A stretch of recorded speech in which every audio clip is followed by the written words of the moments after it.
Inilah video amatir yang terekam warga saat kobaran api menghanguskan 5 ruko di Jalan Ceger Raya, Pondok Aren, Tangerang Selatan. Banyak 7 mobil pemadam kebakaran dari Tangerang Selatan dikerahkan untuk memadamkan api. Banyaknya bahan yang mudah terbakar serta kencangnya angin membuat api dengan cepat membesar dan menghabiskan 5 bangunan ruko.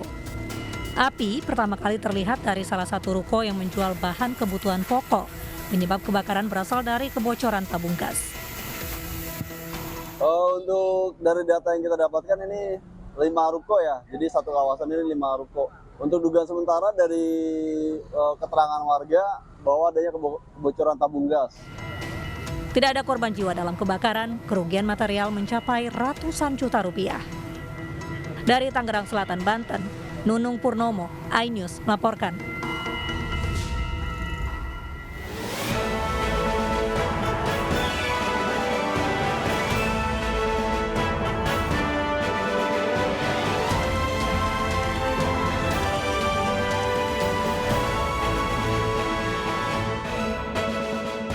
Ribuan sopir truk dari berbagai daerah berunjuk rasa menuntut revisi aturan overdimension dan overloading atau ODOL. Polisi menangkap 2 pelaku suntik filler payudara yang menyebabkan seorang perempuan meninggal dunia.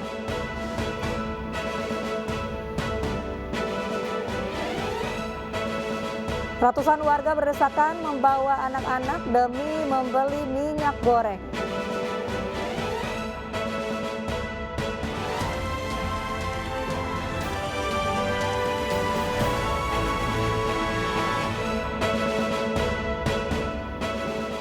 Halo, selamat malam pemirsa. Mobil patroli polisi menabrak pengendara motor dan pejalan kaki di Jalan Raya Bogor, kilometer 50, Kabupaten Bogor, Jawa Barat.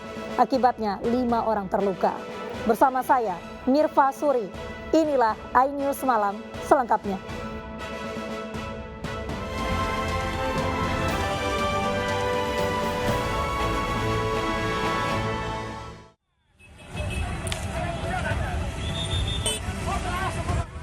Sebuah mobil patroli polisi menabrak pengendara motor dan sejumlah pejalan kaki di Jalan Raya Bogor, Jakarta, kilometer 50, Kecamatan Sukaraja, Kabupaten Bogor, Jawa Barat, Selasa siang. Menurut saksi, mobil patroli polisi melaju kencang dari arah Bogor menuju Cibinong. Kemudian mobil menabrak pembatas jalan, 3 sepeda motor dan seorang petugas keamanan yang sedang berjaga di depan mal. Kelima korban langsung dilarikan ke rumah sakit terdekat dengan menggunakan angkutan umum. Kurang paham sih, saya lihat tadi langsung dari kiri langsung nabrakin motor aja gitu. Mobil apa tuh? Mobil polisi. Mobil polisinya. Polisinya kencang. Berapa orang bang kira-kira bang yang kena tabrak 3 motor? motoran sama 3 motor. Security 1. Insiden menyebabkan mobil patroli polisi dan 3 sepeda motor rusak berat. Hingga saat ini pihak kepolisian belum bisa dimintai keterangan terkait kecelakaan yang disebabkan oleh anggotanya.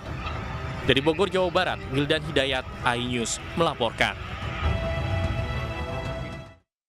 Dihantam gelombang tinggi, sebuah kapal cepat berpenumpang 25 orang tenggelam di perairan Tanjung Burang, Kabupaten Maluku Tenggara.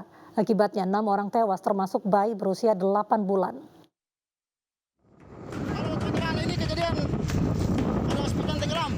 Warga desa Uat Wear yang mengetahui peristiwa ini langsung menolong korban. Seluruh korban dievakuasi ke bibir pantai. Pada peristiwa kecelakaan ini, 6 dari 25 penumpang kapal tewas, termasuk bayi berusia 8 bulan. Sementara 19 korban berhasil diselamatkan. Kejadian berawal saat kapal cepat yang berangkat dari Kota Tual menuju Desa Ohoy, Banda Eli dihantam gelombang tinggi. Kapal sempat terbalik sebelum akhirnya tenggelam. Seluruh korban dievakuasi ke Desa Ohoy, Banda Eli. Dari Kabupaten Maluku Tenggara, Maluku, Dedi Rumangun, iNews melaporkan.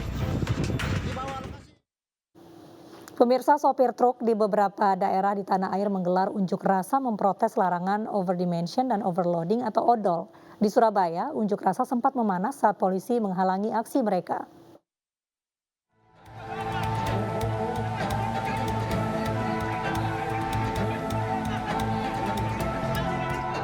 Unjuk rasa sopir truk di depan kantor Dishub Jawa Timur Selasa siang berlangsung panas. Para pengunjuk rasa berencana menggelar aksinya di depan Polda Jawa Timur, namun dihalangi petugas hingga terjadi ketegangan dan adu mulut dengan polisi.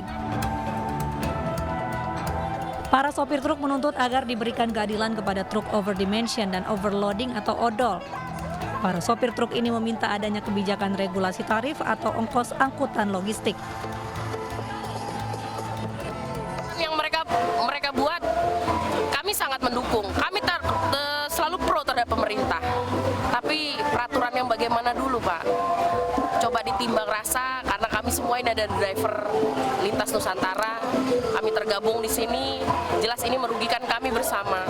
Perihal-perihal yang tidak masuk akal buat kami menjadi masuk akal untuk mereka, karena mereka tidak ada sebagai pelaku jalan.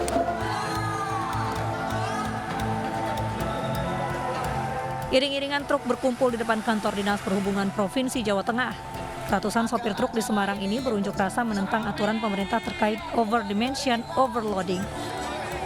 Ratusan pengemudi truk meminta kepada Kementerian Perhubungan untuk meninjau ulang atau membatalkan aturan truk odol. Jika tuntutannya tidak dipenuhi, mereka mengancam akan mogok dan melumpuhkan jalanan. Unjuk rasa sopir truk juga terjadi di Jembrana, Bali. Demo para sopir truk logistik pun sempat diwarnai dengan penutupan jalan Denpasar Gilimanuk. Sejumlah kendaraan truk sengaja diparkir memenuhi jalan menuju akses pelabuhan Gilimanuk. Sempat terjadi debat antara sopir dan koordinator aksi terkait penutupan jalan. Meski berjalan alot, akhirnya penutupan jalan berhasil dibubarkan. Tim Liputan iNews melaporkan. Penertiban bangunan liar di atas fasilitas umum di Kecamatan Lubuk Begalung, Padang diwarnai kericuhan. Sejumlah pemilik bangunan histeris dan menolak digusur oleh petugas.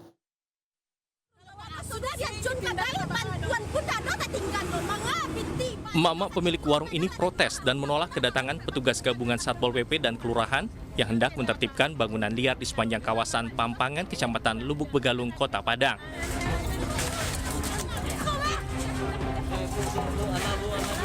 Bahkan seorang pemilik warung mengamuk dan mengusir petugas.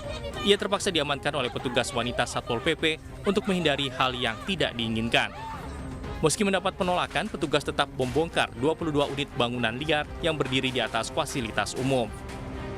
Sebelumnya kita sudah memberikan surat peringatan 1, 2, dan 3 bahwa tidak boleh membangun bangunan di atas tanah fasilitas umum. Tapi setelah tidak diindahkan surat peringatan ini, kami bersama Satpol PP dan juga dengan forum pimpinan kecamatan yang ada di Kecamatan Lubuk Begalung melakukan pembongkaran bangunan liar yang Setelah dibongkar, lokasi tempat bangunan liar akan dikembalikan fungsinya sebagai taman kota oleh pemerintah Kota Padang. Dari Padang, Sumatera Barat, Budi Sunandar, iNews melaporkan.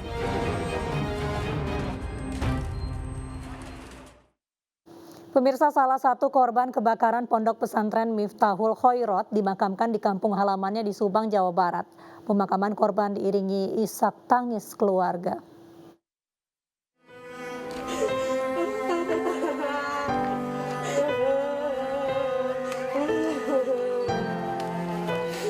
Keluarga dan kerabat Satria Khalifa Aryana, salah satu korban kebakaran Pondok Pesantren Miftahul Khoirot, tak kuasa menahan tangis saat mendatangi rumah duka di Kampung Hegarmanas, Desa Purwodadi, Subang, Jawa Barat. Dari 8 korban meninggal dunia, 3 diantaranya merupakan warga Subang. Satria adalah anak ketiga dari 3 bersaudara. Bocah yang baru berusia 12 tahun ini tinggal bersama kakek dan neneknya di Subang sebelum masuk ke pondok pesantren selama 2 tahun terakhir. Menurut kakek korban, pihak keluarga sempat bermaksud menjemput Satria untuk pulang pada hari Minggu. Namun korban menolak karena ingin fokus khatam Al-Quran.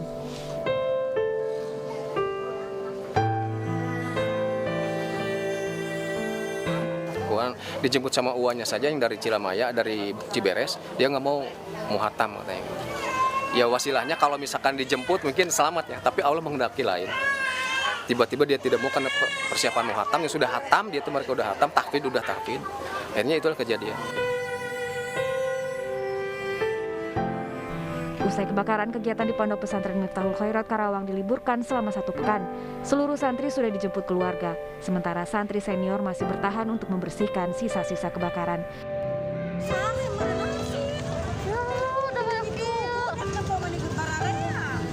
Peristiwa kebakaran di Pondok Pesantren Miftahul Khoirot Karawang, Jawa Barat terjadi pada Senin siang. Menurut saksi, kebakaran terjadi di salah satu kamar santri yang berada di lantai 2. Kebakaran terjadi pada saat santri sedang tidur siang. Hasil olah TKP kebakaran berawal dari percikan api yang berasal dari kipas angin.